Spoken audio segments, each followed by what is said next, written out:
नमस्कार। प्रवास action news network और आप सभी का स्वागत है। आरएसएस प्रमुख मोहन भागवत ने हाल ही में एक संबोधन के दौरान कहा था कि हर जगह मंदिर ढूंढने की इजाजत नहीं दी जा सकती।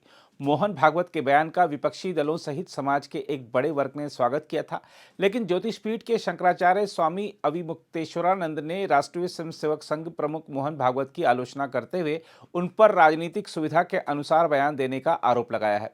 उन्होंने कहा है कि जब उन्हें सत्ता प्राप्त करनी थी तब वह मंदिर मंदिर करते थे, अब सत्ता मिल गई तो मंदिर नहीं ढूंढने की नसीहत दे रहे हैं।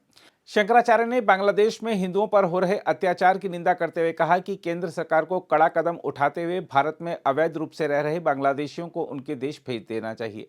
उन्होंने बांग्लादेश में हिंदुओं पर अत्याचार मामले में केंद्र सरकार द्वारा कोई कार्रवाई नहीं करने के लिए उसकी आलोचना भी की। शंकराचार्य ने पूर्व में आक्रांताओं द्वारा कथित रूप से तोड़े गए मंदिरों की सूची बनाकर उनका पुरातत्व सर्वेक्षण किए जाने तथा हिंदू समाज के गौरव को पुनः पुनर्स्थापित किए जाने की भी मांग की। शंकराचार्य ने कहा कि अतीत में हिंदू समाज के साथ बहुत अत्याचार हुआ है और हिंदुओं के धर्म स्थलों को तहस नहस किया गया है। उन्होंने कहा, अगर अब हिंदू समाज अपने मंदिरों का पुनरुद्धार कर उन्हें पुनः संरक्षित करना चाहता है तो इसमें गलत क्या है। इतनी सुंदर यात्रा ग्रीष्म काल में भी नहीं हो पाती है।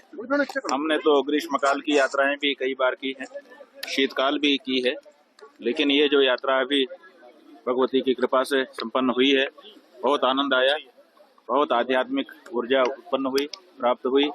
और जो हमारे साथ लोग गए थे, लगभग 100 से अधिक 10 प्रदेशों के लोग, उन लोगों से भी हमने आज पूरी यात्रा हो जाने के बाद सवेरे पूछा, तो उन सबके भी अनुभव बहुत ही विलक्षण है और बहुत आनंद सबको उपलब्ध हुआ।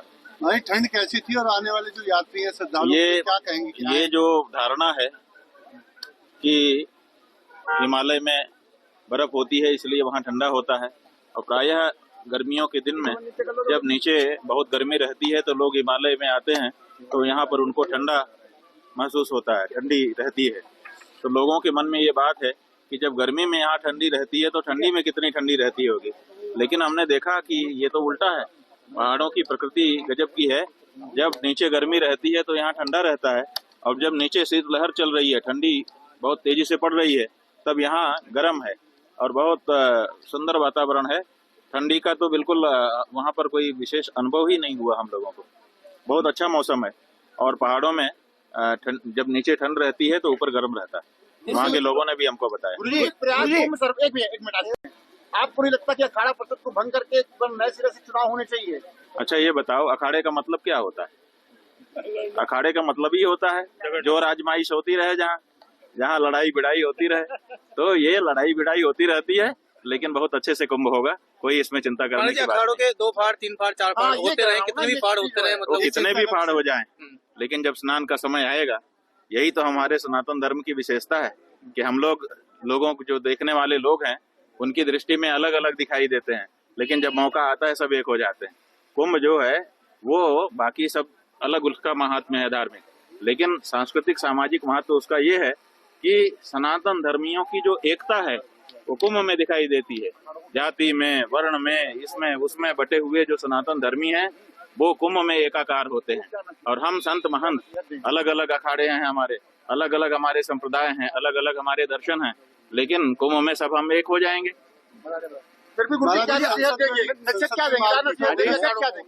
नसीहत कुछ नहीं देंगे, क्योंकि हमें पता है कि ये सब नूरा कुश्ती है, चलती रहती है। जब मौका आएगा हम सब एक हो जाएंगे। मोहन भागवत ने कहा है पीट हो गई, राहुल गांधी के खिलाफ एफआईआर दर्ज करानी पड़ गई है, सांसद 2 घायल हो गए हैं। भाई, कानून अपना काम करे। ये तो मारपीट अगर कहीं हुई है, धक्का मुक्की कहीं हुई है, किसी को चोट लगी है, तो एफआईआर जिसको चोट लगेगी वो करेगा। अब शोभा क्या देता है?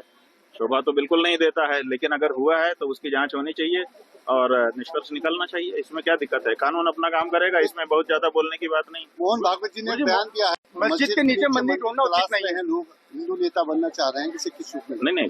सवाल ये है कि जो नेता आज बने हैं वो किस आधार पर बने हैं? आज देश में जिनकी सत्ता है वो किस आधार पर बनी है? वो तो मंदिर मस्जिद की राजनीति करके ही तो आगे आए हैं। अब जब आगे आ गए, सत्ता में बैठ गए, अब आपको लगता है कि ये राजनीति नहीं होनी चाहिए? ये तो पहले ही लगना चाहिए था ना।